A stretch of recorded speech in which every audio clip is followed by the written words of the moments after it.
Hey everyone, megaTheBIKE here. This is my very first public video. Today, I'm just going to provide a brief overview of electronic filters under the course of Principles of Communication Systems. Without further ado, let's dive right in. So let's have a bit of recap about what frequency response is before we move on.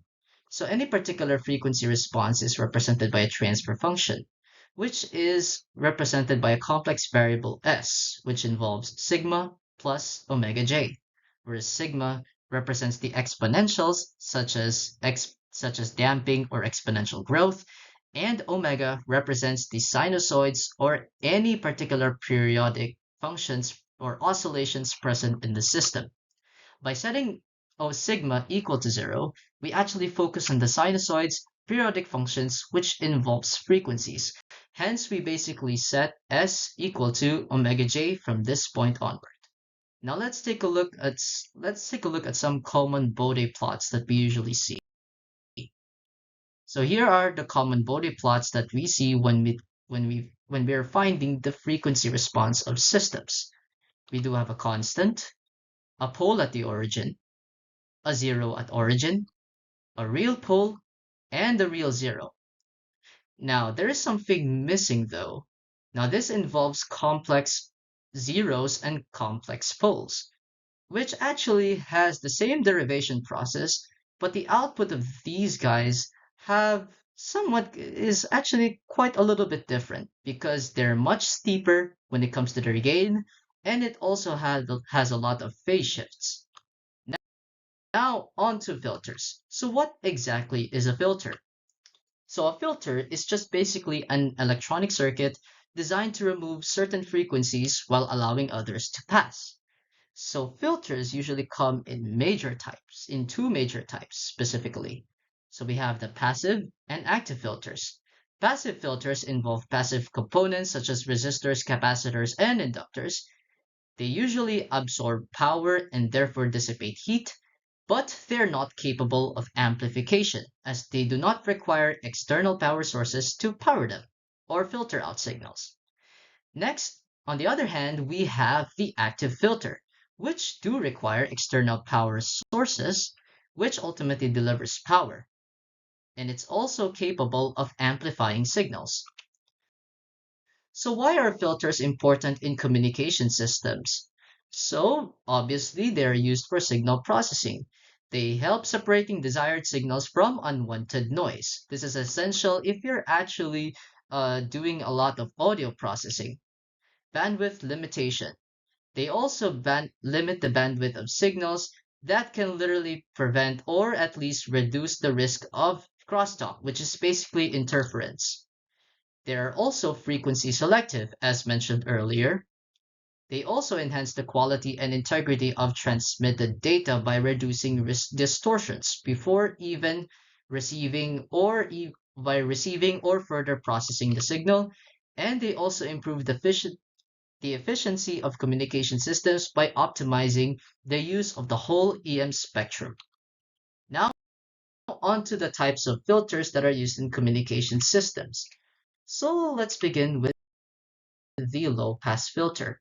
Well, the low-pass filter is a type of an electronic filter that passes all frequencies before the cutoff point and attenuates others beyond the cutoff point.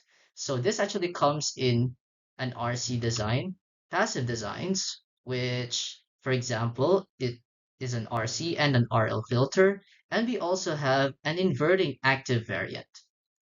Now, to find the response of a low-pass filter, here is the transfer function.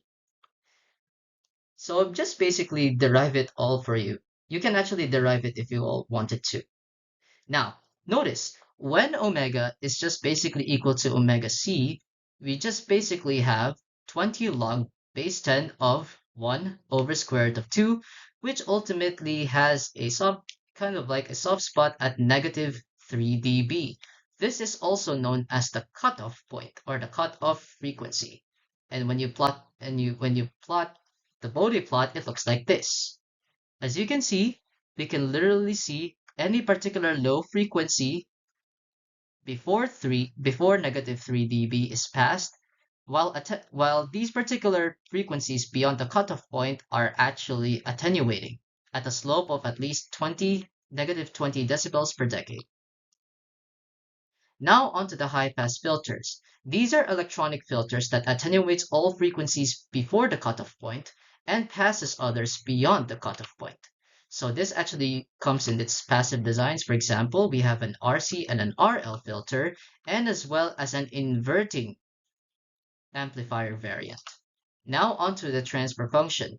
Notice that is kind of like notably similar to the low pass filter, but notice there is a zero on top, which is in form of the S, which is right there in the numerator.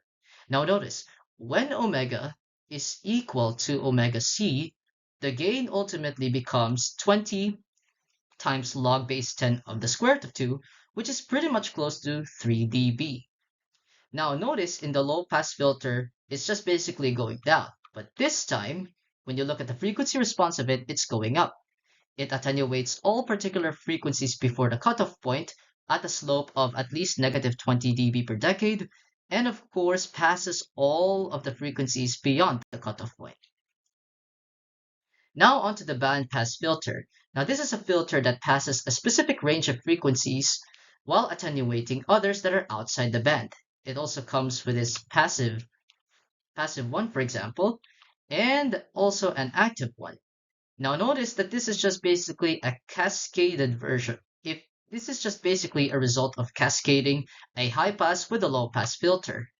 The difference between these cutoff points is actually called the bandwidth, and the center of that bandwidth is called the resonant frequency.